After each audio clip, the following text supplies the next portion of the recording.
And I would like to congratulate you, Dr. Humar, on your prestigious honor. You may take the floor, sir.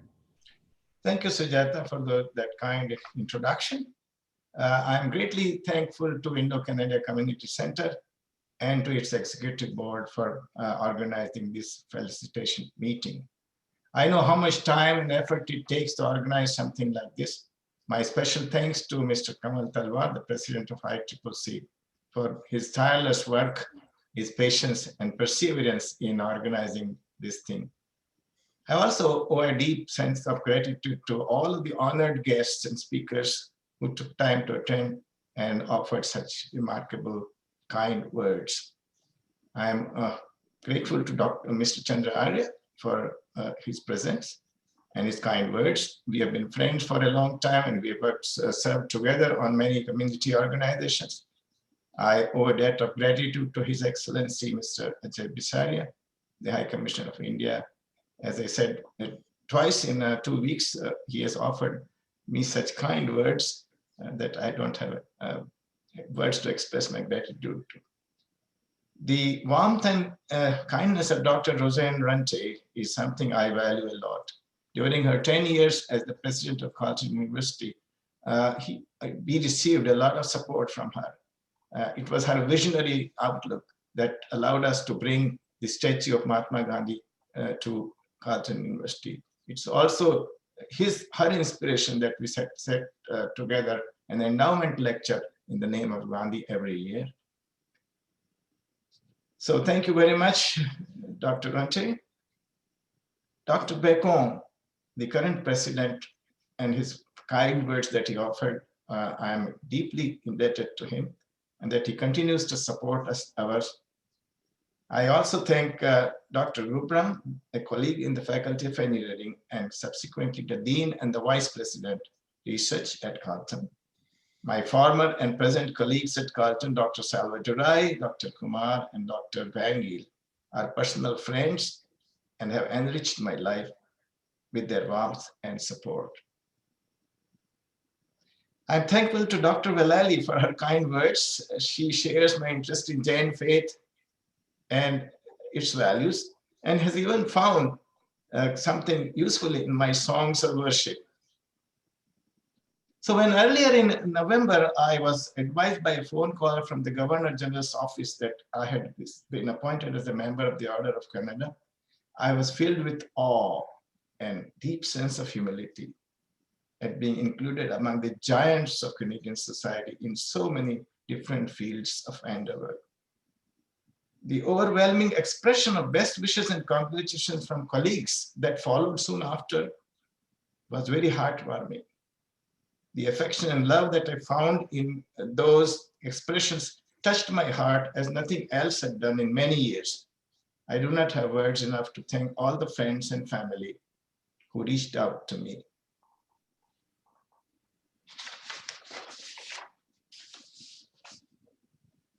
There are many more thanks and expressions of gratitude that I owe. But first of all, I want to reflect with fondness at the time when we came back to Canada after spending, first of all, we came in 1971 and 3 years here, obtaining my PhD. And after my PhD, we all returned to India. But we'll soon after were to return to Canada at the invitation of Carleton University to join the faculty. Those were exciting times. And I've come to love this country a lot, and that love has grown and nurtured over years.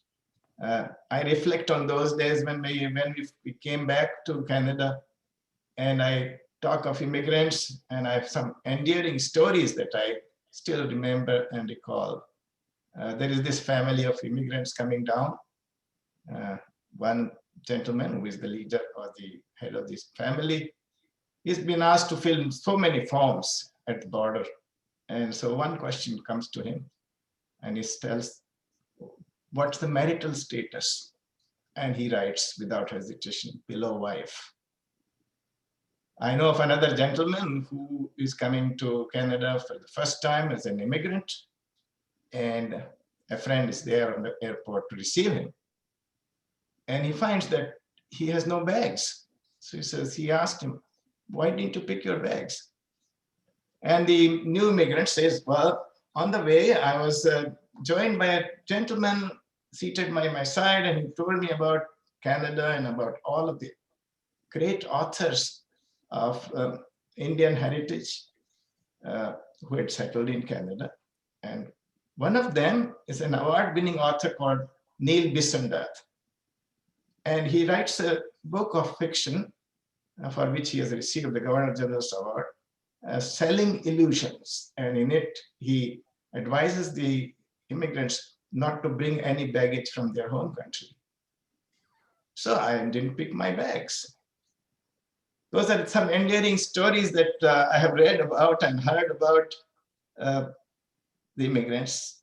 I've spent a major part of my life in Canada, where we found a welcoming environment and where I and my family have had the opportunities to grow and to realize our potentials. For that, we are thankful to Canada.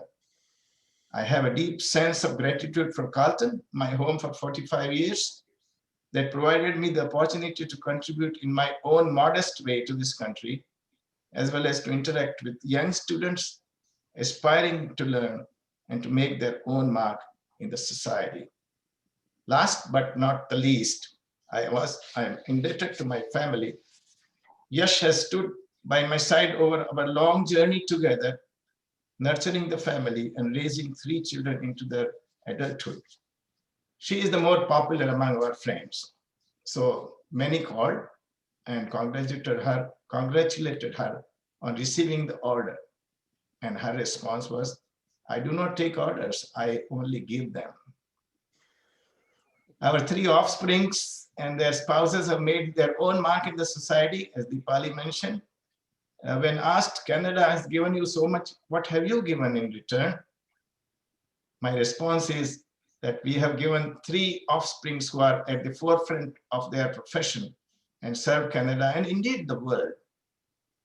In fact, now we talk more about the exploits of our grandchildren, who promise to surpass their own parents in achievement.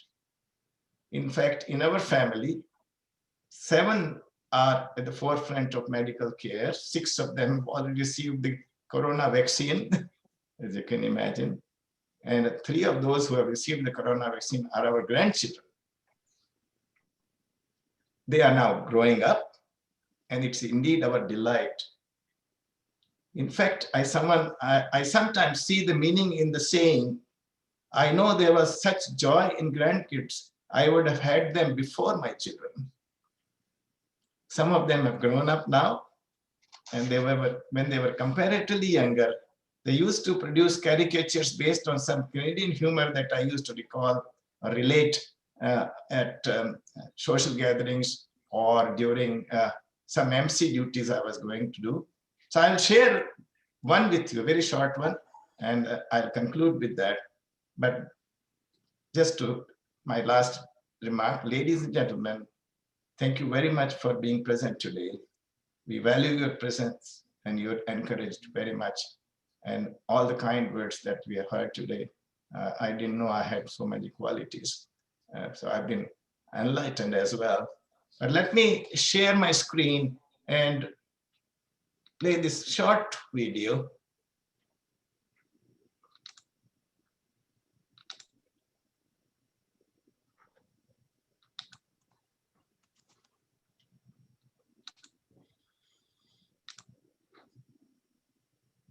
So here are our grandkids. And they say grandkids complete the circle of life. So true.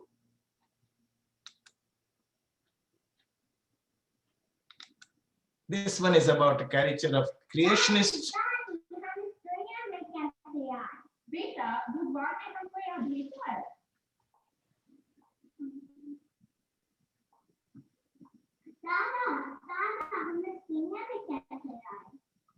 पता ही दादी ने देखो क्या बोला पर बेटा हम रोज आए थे दादी ने बोला हम भगवान से आते हो पर दादा आपने बोला हम बंदर से आते हैं so what's right बेटा दादा अपनी फैमिली के बारे में बात कर रहा और मैं मेरी फैमिली के बारे में बात कर रही हूं